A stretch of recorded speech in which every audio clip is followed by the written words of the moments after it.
oposto.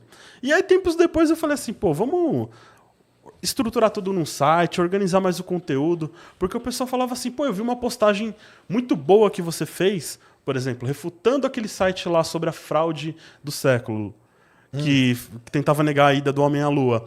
E aí a gente fez um post lá que, tipo, o post acabou se perdendo com o tempo. Aí o pessoal falou, não, faz um site, coloca o conteúdo no site, organiza todo esse conteúdo para facilitar a busca de uma informação melhor e mais autêntica. Entendi. Então foi basicamente isso. Tá certo. Aí começou. E por que escolheu o Facebook? O Facebook parece que se adequou muito mais a mim, né? Se adequou Sério? de uma forma assim Legal. que deu... por exemplo, eu sempre gostei de escrever textão. O Facebook permite isso. O Twitter já não permitia na época. Na época ainda existia o Orkut, mas a comunidade era uma coisa mais para debate. Não era uma coisa assim para você centralizar um projeto e divulgar as notícias. Eu vi no Facebook exatamente a oportunidade realmente de crescer um projeto dentro dele que tornasse quem acompanha a página algo informativo. Então, nenhuma outra plataforma tinha isso na época. E por isso que também o Facebook deu esse boom total, né, na época, de 2012 até hoje.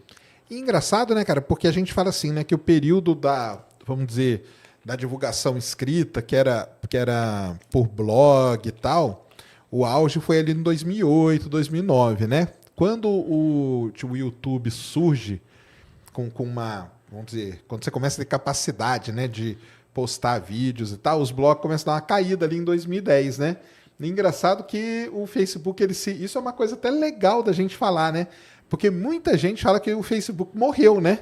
Fala, o Facebook morreu. E não morreu, né? Não morreu. O conteúdo, por exemplo, que eu ainda publico na UR tem bastante acesso, é atrativo ainda, o pessoal acompanha, mas é um público geralmente mais específico, que gosta de ler, às vezes usa mais a página para receber como se fosse um feed de notícias assim semelhante ao que era antes com aquelas newsstealer, né? Newsletter, de browser, né? Tudo mais. Aí o Facebook acaba tampando esse buraco, né? E eu vi essa oportunidade e o pessoal acompanha até hoje, então eu vejo que os blogs de fato não morreram e o Facebook contribuiu para continuar com isso. Mas porque na época você tinha percebido... Porque você podia ter feito vídeo, vamos dizer assim. Sim. Que era um espaço, digamos, ilimitado, né? Que você pode falar quanto tempo você quiser e você poderia transmitir, né? Mas você caiu mesmo pro lado da escrita, né? Isso aí é legal pra caramba, cara. Eu sempre fui melhor escrevendo, eu acho que eu consigo desenvolver melhor as ideias. Inclusive, boa parte dos meus textos realmente sempre deu algum tipo assim, pano para discussão, né? Pano para manga para discutir sobre o assunto de uma forma mais profunda. Legal. Que eu acho que se eu fizesse em vídeo, iria não ficar de uma forma tão adequada como eu penso. Entendi. Lá você pode, por exemplo, fazer uma construção de um argumento lógico, dar um exemplo que só falando você não tem como demonstrar. Talvez se tiver um quadro, uma lousa, uma edição de vídeo. Mas eu também sempre tive dificuldade também com edição de vídeo. Então, já era um problema nessa parte. O texto acabou facilitando a minha vida. Escrevendo, você tem ali, né, o espaço todo para, né, para desenvolver, né? Você consegue desenvolver bem a ideia, né? Totalmente. E o pessoal, como eu disse, o pessoal acompanha até hoje. Não houve uma queda. Ao contrário, houve até um crescimento de público, um engajamento maior na página.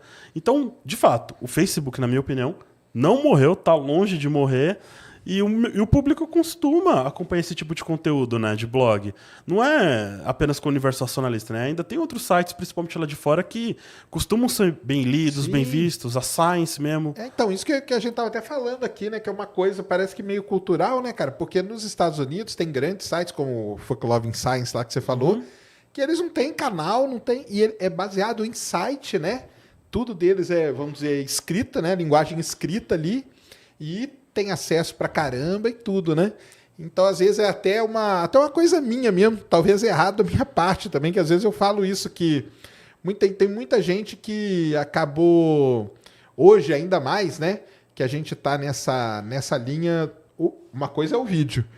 Agora a gente tá na linha do vídeo que se tem mais de 2 minutos, cara, você já tá falando pra caramba, que é o TikTok e tal. E depois, na hora de cortar ali as partes, você acaba falando, não, peraí, melhor tirar isso, melhor tirar aquilo. Eu acho que no texto, pelo menos, já dá uma estética perfeita, assim, na hora de construir a argumentação. Sim, com certeza. Mas é legal isso aí, porque ontem teve aqui a Boladona, que é do TikTok, né? E hoje você aqui, que é dessa parte escrita, que eu acho sensacional e sempre incentivo. Eu mantenho meu blog até hoje, do spacetoday.com.br, porque eu acho que tem que ter, cara. Não tem... E